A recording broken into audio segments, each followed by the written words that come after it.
Everyone, welcome to Babi spicy candy. আজ বানিয়েছি আমশোল। আমশোল হচ্ছে আমার দিদার রেসিপি, সেটাই আমি আপনাদের সাথে শেয়ার করেছি। তার জন্য আমরা কি কি উপকরণ নিয়ে নিয়েছি, তার জন্য আমরা এখানে কড়াইতে বসিয়ে নিয়েছি তেল। তেল গরম করতে দিয়ে দেওয়ার পর মাছগুলোকে আমরা ভালো করে ভেজে নেব।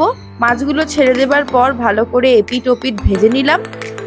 আর যখন তেলে দেবেন তখন কাঁচা অবস্থায় নুন, হলুদ আর একটু সর্ষের তেল মাখিয়ে তারপর কড়াইতে দেবেন। তারপর তুলে নিলাম। তুলে নেবার পর আমরা তেলের মধ্যে 1 পিঞ্চ 5 ফোড়ন দিয়ে আলুগুলোকে ছেড়ে ভালো করে নাড়াচাড়া করে আমরা ফ্রাই করে নিলাম। এখানে আমরা মশলা বানাবো, পেঁয়াজ, আদা, লঙ্কা, রসুন, এটাকে পেস্ট করে নেব। এবার আলুগুলো তুলে নিলাম, ফ্রাই হয়ে গেল, হালকা ফ্রাই করব।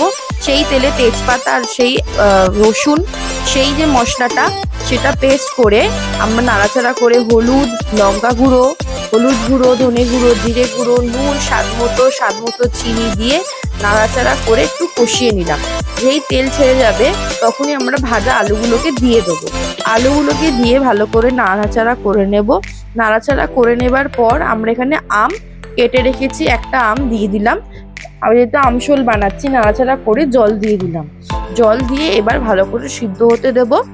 কিছুক্ষণ পর তারপর সিদ্ধ হয়ে যাবার পর ভাজা মাছটাকে আমরা এখানে ঝোলের মধ্যে দিয়ে দেবো।